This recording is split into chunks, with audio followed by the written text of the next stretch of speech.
देश दुनिया की तमाम बड़ी खबरों को देखने के लिए हमारे चैनल को सब्सक्राइब करें और बेल आइकन को दबाएं ताकि सबसे बड़ी खबर सबसे पहले आप तक पहुंच सके। आइए आपको दिखाते हैं इस वक्त की सबसे बड़ी खबर। पार्लियामेंट में राज्यसभा में राघव चड्ढा ने टोल टैक्स को लेकर बड़ी मांग कर डाली। परसिस्टेंट कंजेशन, अटर मिसमैनेजमेंट और ओवर प्रॉफिटियरिंग के चलते एक आम आदमी का अनुभव इनकन्वीनियंस से इनजस्टिस में बदल चुका है। और आज मैं उन्हीं सिटीजन्स की जो टोल प्लाजा पे हैरेसमेंट फेस करते हैं उनका मुद्दा आपके सामने रखना चाहूंगा। सर, मेरा पहला कंसर्न है tax burden on the citizen. Sir, incidence of tax related to roads and highways is very very high in India.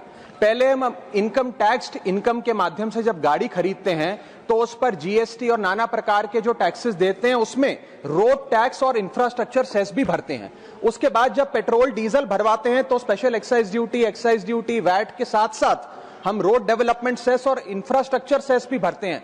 उसके बाद जब हाईवे पे गाड़ी चलाते हैं तो टोल टैक्स भी हमसे वसूला जाता है, जो एक नागरिक के लिए अनबियरेबल बनता जा रहा है। सर, मेरा सेकंड कंसर्न है extremely poor quality of roads. Sir, इतना टैक्स भरने के बाद हम उम्मीद करते हैं कि रोड की क्वालिटी अच्छी होगी, ड्रेनेज सिस्टम अच्छा होगा, लेन डीमार्किंग होगी, लाइटिंग होगी और सेफ्टी इंफ्रास्ट्रक्चर होगा, लेकिन यह भी हासिल नहीं होता और इसी के साथ साथ नेग्लिजिबल मेंटेनेंस का भी शिकार होना पड़ता है, जिसके चलते गड्ढे, पॉटहोल्स, ब्लैक स्पॉट्स और सरफेस डिफॉर्मिटीज देखी जाती हैं और हजारों लोग रोड एक्सीडेंट्स का सालाना शिकार होते हैं।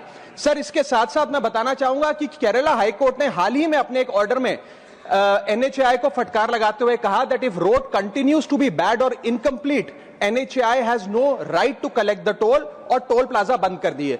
जम्मू कश्मीर हाईकोर्ट ने अपने 2 टोल प्लाजाओं पे 80% की छूट देते हुए कहा कि सड़कें इतनी खराब हैं कि ऑपरेटर को टोल वसूलने की कोई अधिकार नहीं है। सर, इसी के साथ साथ थर्ड कंसर्न है कंजेशन, ट्रैफिक जैम और delay at toll plaza. Sir, इतना पैसा देने के बाद भी अगर 30 से 40 मिनट टोल प्लाजा पे खड़ा होकर समय बर्बाद करना पड़े, लाइनों में लगना पड़े, तो क्या फायदा। Sir, highways are meant for seamless connectivity, seamless mobility, लेकिन टोल प्लाजा पे जो कंजेशन है उसकी कॉस्ट कौन कैलकुलेट करेगा। सबसे पहले गाड़ी ऑन रहती है, उसकी फ्यूल कॉस्ट, दूसरा आदमी का समय बर्बाद होता है, उसकी प्रोडक्टिव मैन पावर कॉस्ट, उसके साथ साथ शेड्यूल डिसरप्ट होता है, जॉब इंटरव्यू कैंसिल होता है, बिजनेस अपॉर्चुनिटी लूज होती है, एग्जाम कैंसिल होता है, उसकी अपॉर्चुनिटी कॉस्ट। इस तमाम कॉस्ट को अगर आप जोड़ेंगे तो पाएंगे कि एक invisible cost to our economy है जिसके बारे में कोई बात नहीं करता। इसके साथ साथ कई सारी लेन्स तो ऐसी हैं सर जिसमें लोग नहीं बिठाए जाते, बैरियर नहीं होते, जिसके चलते कंजेशन होता है। मेरा चौथा कंसर्न